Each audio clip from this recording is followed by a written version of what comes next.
선사시대의 인간은요, 적대적인 자연의 통제를 위해서 스스로 자신의 신체에 자신을 둘러싼 환경이나 풍경을 새겼죠. 이게 문신입니다.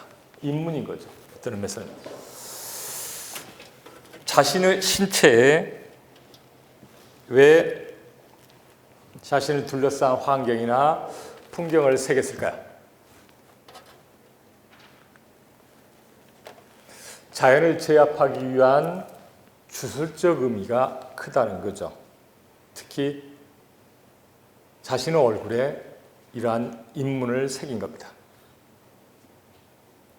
또한 선사시대의 인간은 생존에 필요했던 모든 것, 열매라든지 열매 채취, 동물 사냥이죠. 이런 것들을 자연에서 해결해야만 됐던 거죠. 그런데 자연은 인간에게 사납고 적대적인 존재였습니다. 다스려야 할 자연을 자신의 신체에 새긴다면 그 자연을 통제할 수 있다고 믿었던 겁니다. 자신의 서식지에 자신을 둘러싼 환경이나 풍경을 또한 새기기도 했죠. 알타미라 동굴벽화를 보시면 잘 아실 겁니다. 동굴벽화는요, 자연을 제압하기 위한 주술적 의미의 인문입니다. 네. 1985년 세계유산에 등재됐고요. 기원전 35,000년부터 기원전 11,000년 이 정도 그 사이죠. 우랄 산맥으로부터 이베리아 반도에 이르는 유럽 전역에서 발달한 구석기 시대 동굴 예술의 절정이라고 얘기를 합니다. 인간의 창조적 천재성이 만들어낸 걸작이라고 그래요. 인류 최초의 예술작품으로 얘기를 하기도 하죠. 다시 한번 좀 얘기를 좀 해보겠습니다. 구석기 시대에 땅의 경작을 통한 농사짓기와 동물의 가축화는 불가능했습니다. 당시에는요, 생존에 필요한 모든 것을 자연에서 해결해야만 됐죠. 열매를 채취한다든지 아니면 동물을 사냥한다든지 그런 거죠. 자연을 제압하기 위한 주술적 의미의 인문, 벽화 그리기라든지 잡아야 할 동물을 벽화로 남겨 보관하면 그 동물을 통제할 수 있다고 믿었습니다. 그래서 동굴벽화가 나온 거예요. 여러분, 스페인 북부와 프랑스 남서부 지역 보면은 여러 동굴벽화에 공통된 특징이 있습니다. 상처 입은 들소와 땅에 쓰러진 동물을 통해서 당시 사람들이 어떠한 것을 사냥감으로 삼았는지, 그리고 동굴벽화가 사람이 접근하기 어려운 곳에 위치했던 이유는 잡은 동물을 남이 못 가져가게 하기 위해서 그런 곳에 위치해 있는 겁니다. 그래서 발견하기가 쉽지 않았어요. 네, 동물들을 보면 이렇죠. 사냥꾼을 형상화한 벽화라든지 주술적 의미가 담긴 손바닥 모양의 벽화라든지 여러분 잘 보입니까? 선사시대의 예술은 이렇게 시작을 했습니다. 선생님 한번 좀 읽어주실래요? 아니, 불어하시는 분이 있습니다. 자, 한번 제가 읽어볼게요. 무슨 뜻인지 아신 분 한 분만 빼놓고 손 드시기 바랍니다. 아시는 분은 여러분들에게 상품권을 준비했습니다. 제주도, 광주와 제주도를 왕복할 수 있는 비행기 왕복권을 담을 수 있는 봉투를 드리려고 합니다. 자, remarquons ici que l'origine de l'art préhistorique est attachée à la finalité qui consiste à s'assurer la maîtrise sur les bêtes sauvages et les maintenir sous sa dépendance, suivant la conception originelle que celui qui possède l'image d'un animal a plein pouvoir sur lui que l'homme primitif a donné à l'art. 무슨 뜻일까요? 간단합니다. 뒤에 써놨습니다. 제가 이렇게 여러분들을 위해서 준비를 했습니다. 선사시대 예술의 기원은 야생동물의 이미지를 소유하는 사람이 그 동물을 지배할 수 있는 힘을 가진다는 그런 생각을 가졌다는 얘기입니다. 그런 것에 따라서 야생동물을 지배하고 야생동물들을 인간의 지배하에 두려는 그런 목적과 관련이 있는 거예요. 이렇게 해서 원시 예술이 탄생한 겁니다. 여기서 예수라는 존재, 호모 아르텍스가 출현하는 거예요. 선사시대 적대적인 자연을 통제하고자 하는 그런 간절한 바람, 그 바람으로 자신의 서식지에 자신을 둘러싼 환경이나 풍경을 새긴 인간이 바로 예수라는 존재입니다. 호모 아르텍스라고 하죠. 이 호모 아르텍스의 출발입니다.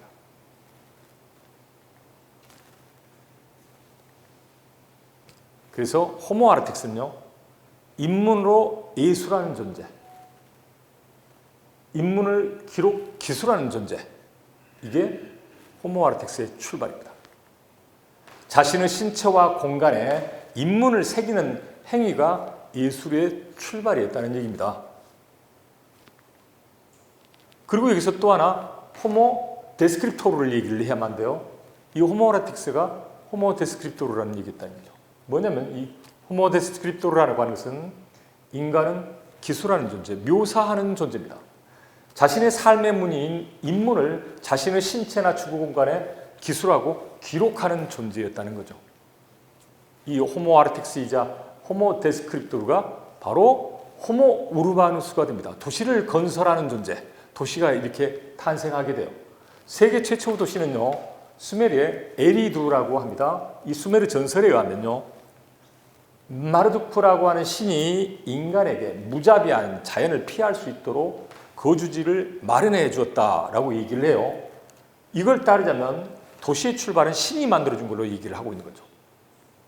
신의 입장, 신이 건축가라는 얘기입니다. 하지만 인간이 도시를 만들었다고 하는 입장, 인간이 건축가인 입장에서는 인간에게 적대적인 자연의 통제를 바라는 주술적 행위로서의 인문, 그리고 이것이 자연 통제의 수단으로서 인문과 인문으로 전환을 했다는 얘기입니다.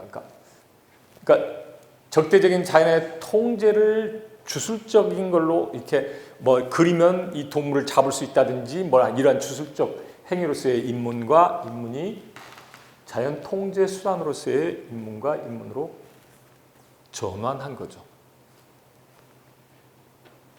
호모 우르바누스는요, 인간은 도시를 건설하는 존재입니다. 인간의 가장 위대한 창조 작품은 도시죠. 조금 전에 수메르의 전설에 하면 신이 도시를 건설했다고 하는데 인간이 도시를 건설한 거죠. 호모 우르바누스. 인간의 가장 위대한 창조 작품은 도시입니다. 200년 전 세계 인구는 한 3%만 도시에 거주했는데요. 지금은 인구의 절반 이상이 도시에 거주하고 있습니다. 다시 한번 정리를 해보겠습니다. 인간은 적대적인 자연을 통제하기 위해 주술적 의미의 인문을 자신의 신체와 거주지에 새겼습니다. 적대적인 자연을 통제할 수 있다고 생각을 한 거죠. 그래서 주술적 의미의 인문을 자신의 신체, 문신이나 아니면 거주지, 동굴벽화죠. 이게 새겼습니다. 이후 인간은요, 도시에 인문을 새기고 기술하고 기록하게 됩니다. 이 도시가 이제 인간의 몸이자 동굴의 역할을 대체하게 된 거죠. 다시 말씀드리자면 도시라는 새로운 몸과 주거 공간에 인간의 무늬를 새기고 기술, 기록하는 존재가 된 겁니다. 이제는요. 그래서 도시는 인간의 신체와 주거 공간에 확장된 형태라는 거죠. 그러니까 인간의 몸과 동굴의 확장된 형태가 도시가 된 겁니다. 인간의 시체가 바로 도시라는 거죠.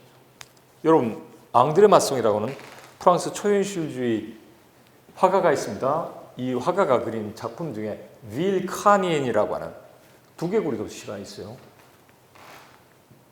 보면요, 인간의 두개골이 도시입니다.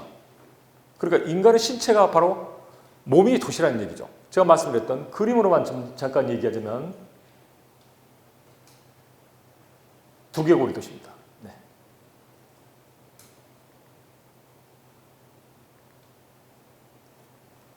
네. 앙드레 마송이 그렸던 또 하나의 그림이 있습니다.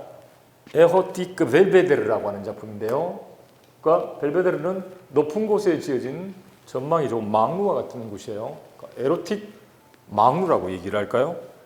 아니면 또 다른 이 그림의 제목은요, 페이자조 팔리스라고 하는 거죠. 팔리스는 그러니까 페니스와 팔리스는 다르죠. 그렇죠? 페니스는 성적인 거고요. 팔리스는 그렇지는 않죠. 일반적으로 팔리스라고 뭐 보건진료소장 계시니까 거기에 대한 의견이 혹시 있으시면. 그런데 그 남근의 풍경이라고 하는 그림이기도 합니다. 자, 여기서 보면은요, 이 그림을 보면은 조금 전에 얘기했던 인간의 신체가 바로 도시라고 하는 걸 얘기할 수 있습니다. 네. 도시 건설은요, 새로운 인간 삶의 방식의 창조를 의미합니다. 이전에는 동굴이라든지 이렇게 살았을 때는 여러분 인간 삶의 방식이라고 하는 게 뭐랄까 개별적인 어떤 이런 식이었다가 도시라고 하는 것은 집단을 의미하죠. 집단이 거주하고 이렇게 되면서 새로운 인간 삶의 방식을 만들어낼 수밖에 없게 되죠. 자, 그래서 다시 이제 인문과 인문, 이 도시의 관계에 대해서 얘기를 해봐야 할 것 같습니다. 우리가 살아가고 있는 도시는 인간이 더불어 살아가는 공동체의 집합입니다. 이전에 원시인들이 살았을 때의 그들이 사는 동굴이라든지 이런 것들은 개별적이었죠. 공동체가 아닙니다. 이 더불어 살아가는 공동체의 무늬와 흔적이, 이 인문이 시공간과 함께 도시의 역사와 이야기 그리고 정체성에 배어 있을 때, 인문이죠. 기록할 문이니까요. 배어 있을 때 비로소 도시의 존재에 이르는 존재의 이유가 발현되는 겁니다. 인간이 앞으로 도시에 어떤 무늬와 흔적을 남길 것인가에 대해서 고민해 봐야 되는 거죠. 도시에 입문하고 도시를 입문하다. 지금 고민하고 있는 얘기입니다. 제가 일단 써놓고 조금 이따 여러분들이 그 답을 주시면 좋을 것 같아요. 도시에 입문하고 도시를 입문하다. 인간이 스스로 만든 작품 도시에 자신의 흔적을 새깁니다. 여러분, 자신이 쓴 책을 쓰면 저기에 제 집사람 이름 쓰겠습니까? 제가 제 이름 쓰겠죠. 그렇죠? 다른 사람 아니면 이런 경우도 있네요. 최근까지도 보면은 자기 아들에게 그 논문 써가지고 아들한테 그걸 뭐 해준다든지 대학 좋은 데 가기 위해서 그런 경우라면 다른 얘기입니다만 일반적으로 자기가 한 작품이라든지 저술에 대해서는 자기의 이름이 들어가죠. 그것은 아주 명백하게 들어가는 거고요. 그렇지 않고 도시에 인간이 새겨준 문이라고 하는 게 그렇게 명백하게 들어가 있을까요? 아니, 세월이 흘러 지워져 있는 것을 찾아낸다면, 제가 조금 전에 인문도시 포스터를 얘기할 때 비어있다고 얘기를 했는데요. 뭔가 차있지만 비어있는 거, 그 안에 감춰진 인문이 있거든요. 세월이 흐르면서 사라져버렸든지 아니면 기억 속으로부터 지워져 있다든지 이런 경우도 있지 않겠습니까? 자, 그럴 때 자신의 흔적을 새깁니다. 인간은요. 우리가 논문도 마찬가지거든요. 제가 쓴 논문에 제 이름을 쓰죠. 자, 샤를르 보들레라고 하는 프랑스의 상징주의 시인이 있었던 레파흐라는 등대라고 하는 시입니다. 이 시를 보면 위대한 화가나 위대한 사람들 이름들이 다 나와요. 루벤스부터 나오죠. 루벤스, 밑에 제가 읽을게요. 불어는 한 번 읽은 걸로. 루벤스, 망각의 강, 게으른 정원, 그곳에서 사랑하기엔 너무 싱싱한 살베개, 거기선 하늘의 공기처럼 바다의 민물처럼 생명이 끊임없이 넘치고 용솟음친다. 그리고 루벤스 그림입니다. 투알레트 드 비너스라고 하는 베니스라고 하는 비너스의 목욕이라고 하는 그림이에요. 이 그림과 연관이 있습니다. 그 다음에 레오나르도 다빈치, 극하고 어두운 거울, 그 속에서 사랑스러운 천사들이 신비 가득한 달콤한 미소 지으며 그들의 나라 둘러싼 빙하와 소나무 그늘에서, 그들에서 그늘입니다. 그늘에서 나타난다. 네, 다빈치의 그림입니다.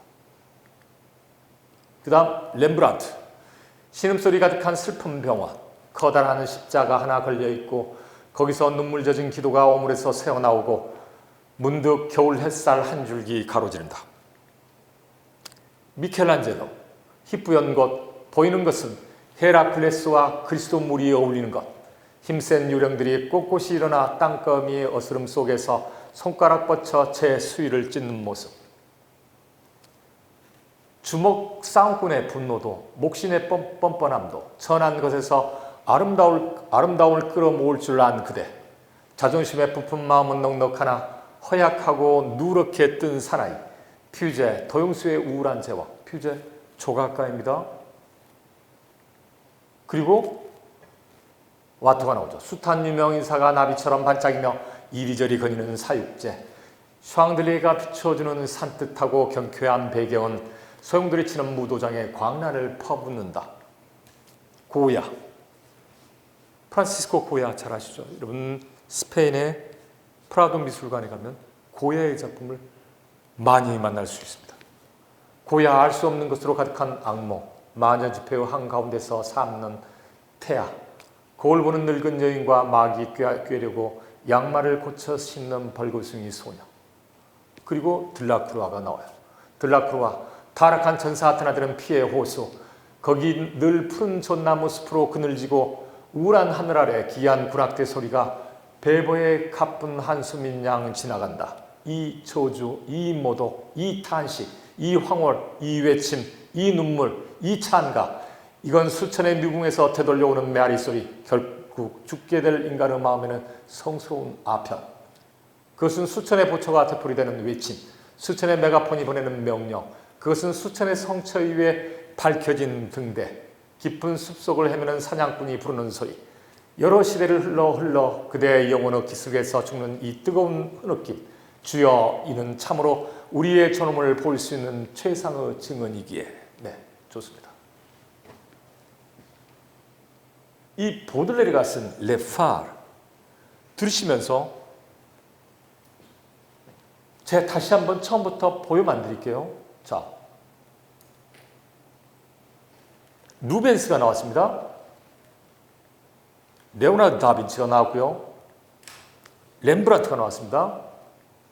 미켈란젤로가 나왔고요. 그리고 뜬금없는 콜레르 드 복서,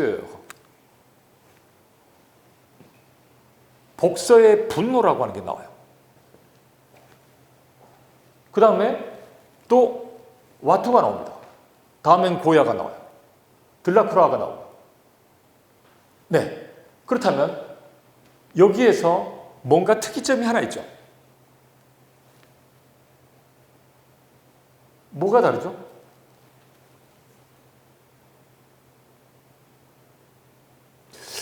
뭐가 다릅니까? 다시 한번 넘겨드릴까요? 네. 루벤스, 레오나르도 다빈치, 렘브란트, 미켈란젤로, 그리고 복서의 분노, 와토, 고야, 들라크루아 나왔습니다. 뭐가 다른 점이죠? 네? 제가 나이를 좀 먹으니까 이제 좀 가는 귀가 먹어가지고 안 들려요. 크게 좀 얘기해 주시죠. 하나는 작가 이름이 없는 것 같습니다. 네, 맞습니다. 둘이 이렇게 아는 사이에 이렇게 되다 보면 짜고 치는 고스톱이라고 얘기합니다. 안 짰습니다. 네. 이건 뭘 의미하죠? 왜 그랬을까요? 다시 한번 보여드릴게요. 네. 미켈란젤로도 나오고 한데 여기에서 콜레르 드 복서가 나온 거죠. 복서의 분노.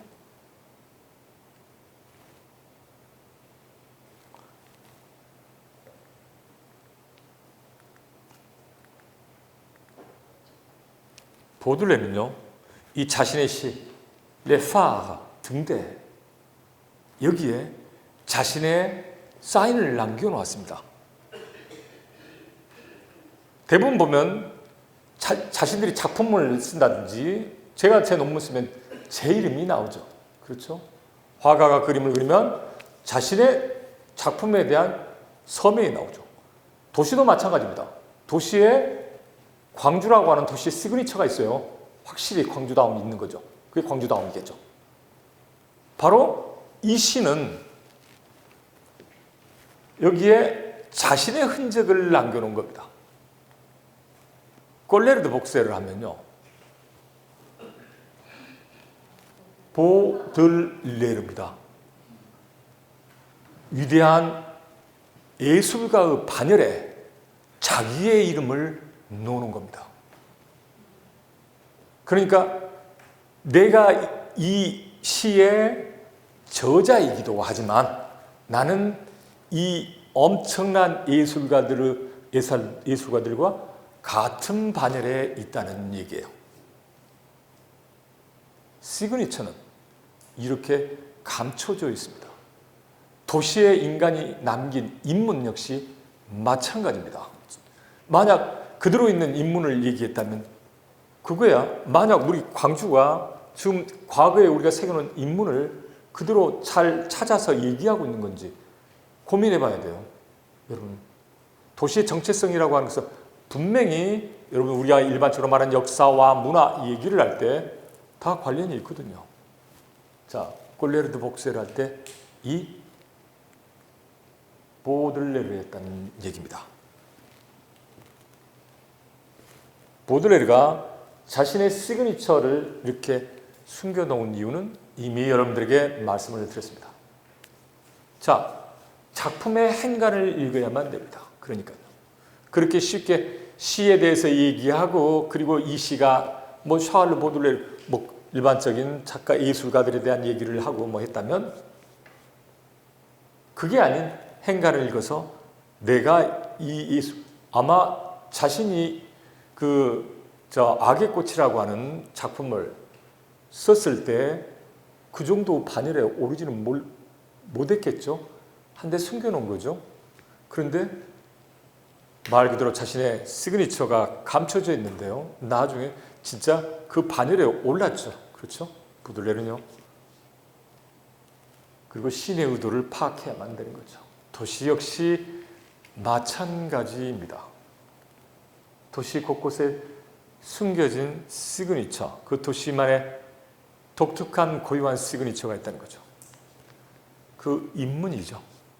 그 인문을 찾아내야만 됩니다. 그래서 도시는 일반적으로 인간의 모두스 비벤디라고 하죠. 모두스는 방식이란 뜻이고요. 비벤디란 말은 삶의 방식이란 뜻입니다. 삶의 방식의 문이죠. 이 모두스 비벤디가 새겨진 하나의 인문학적 텍스트입니다. 읽어내야만 돼요. 그것을요. 그러니까 도시가 가지고 있는 독특한 하나의 도시 텍스트를 읽어내야만 된다는 거죠. 두 번째는요. 도시는 인간의 삶의 방식, 미래지향적인 거죠. 미래에 우리의 문의를 어떻게 조직할 것인지, 즉 인간의 삶의 방식, 존재 방식을 조직하는 또한 공간이기도 합니다. 그러니까 과거지향적이라고 생각해요. 지금 제가 이제까지 해왔던 얘기가 과거에 관한 얘기를 그런 것만 문의라고 하니까 여러분들이 그것만 생각하셨다면 아니 앞으로 우리가 새겨가야 할 문의가 또 있는 거죠. 그렇죠. 철학자 하이데거는요. 지분 존재 방식이라고 얘기했습니다. 도시 역시 인간의 존재 방식입니다. 건축가 정기용 선생님이 이런 얘기를 하셨어요. 건축은 근사한 형태를 만드는 작업이 아니라 사람들의 삶을 섬세하게 조직하는 일이다. 모두스 비비엔디를 조직하는 일이라고 얘기를 한 거죠. 여러분 정기용 선생님 작품이 광주에 있어요. 광주에 청풍동에 있습니다. 여러분 기적의 도서관을 주로 이분은 공공 프로젝트만 하신 분이에요. 그런데 청풍동에 한 채가 있습니다. 청풍동에요. 제 친구 집이에요. 잘 모르더라고요. 우리 건축학과 교수들도 잘 모르더라고요. 광주에 그 정기용 선생님 작품이 있다는 걸. 자, 제가 이제 플라네르를 얘기하면서 끝마치려고 그래요.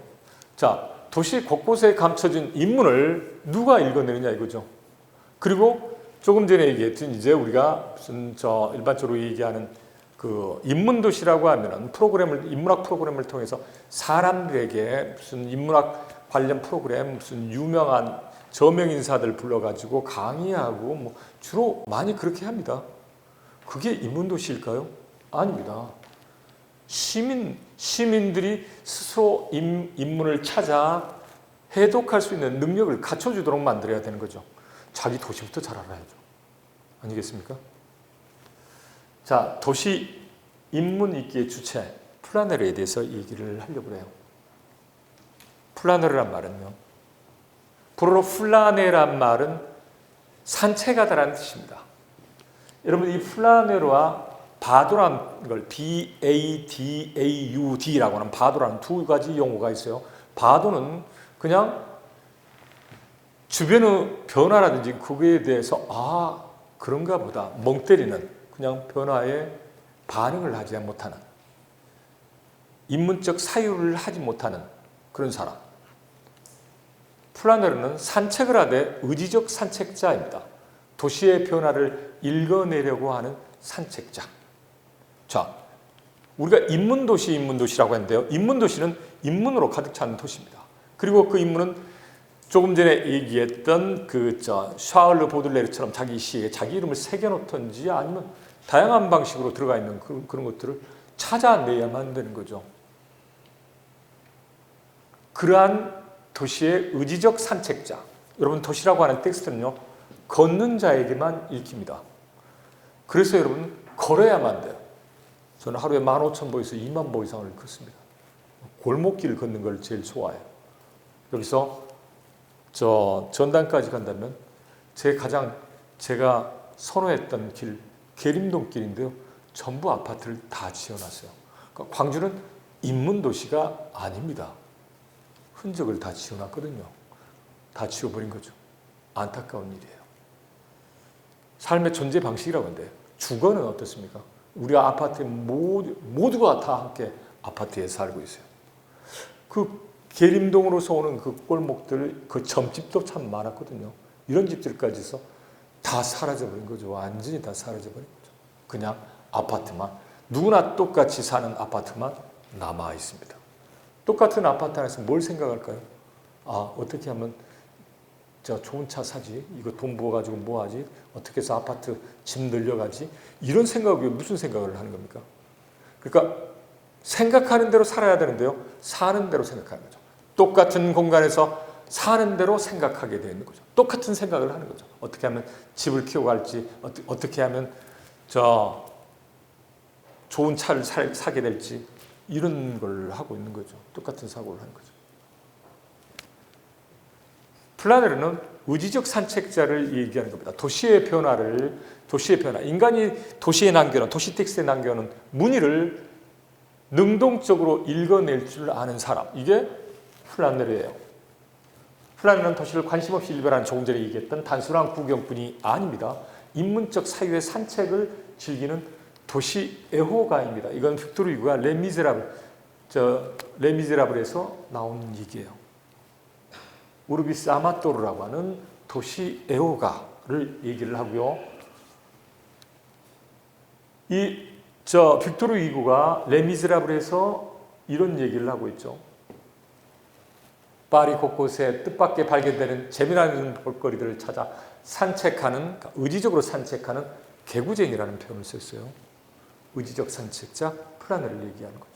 거기 나온 얘기 보면, 파리는 거리의 구경거리를 찾아 빈둥빈둥 돌아다니는, 조금 전에 말했던 바도, 그냥 멍 때리면서 지나가는 그런 바도가, 이 바도에서 시작되고 플라네르에서 끝난다는 거죠. 도시에는 두 유형의 산책자가 있습니다. 멍 때리면서 그냥 가는, 그리고 도시의 변화뿐만 아니라 도시에 새겨진 인문을 읽어내려고 하는 산책자, 두 종류가 있다는 거죠. 자, 이는 다른 어떤 도시도 가질 수 없는 두 인간, 보는 것만으로 만족하는 소극적 수용, 자, 바도를 얘기하고요.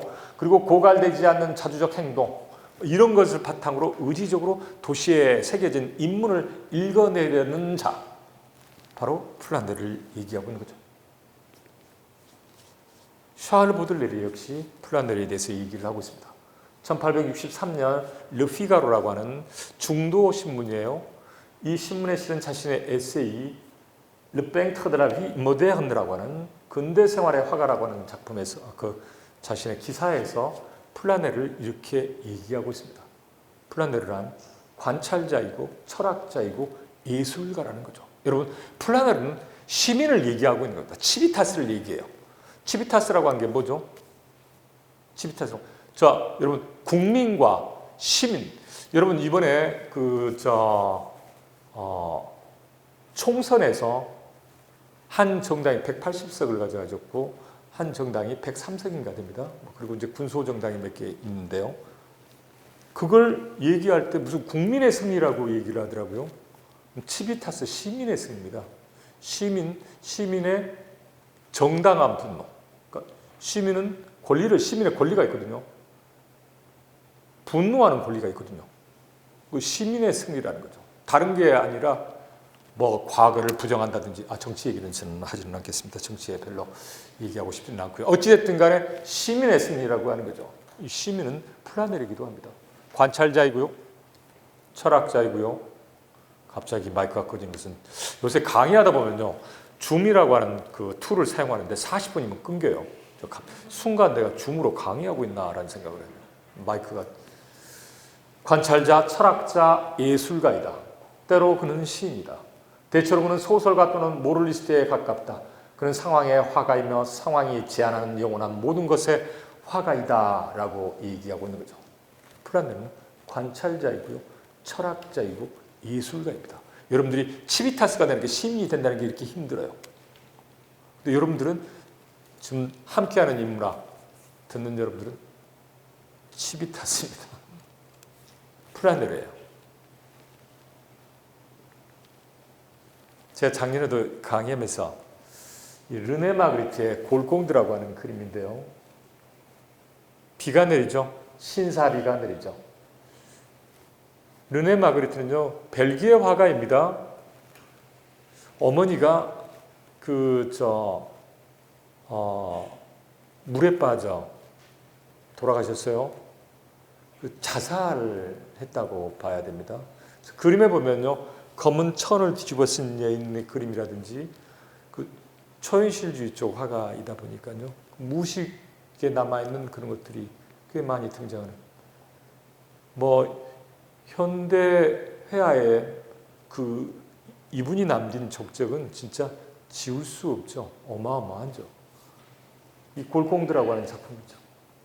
20세기 초반에 꿈과 환상, 무의식의 세계를 추구했던 초현실주의 대표적인 작가입니다.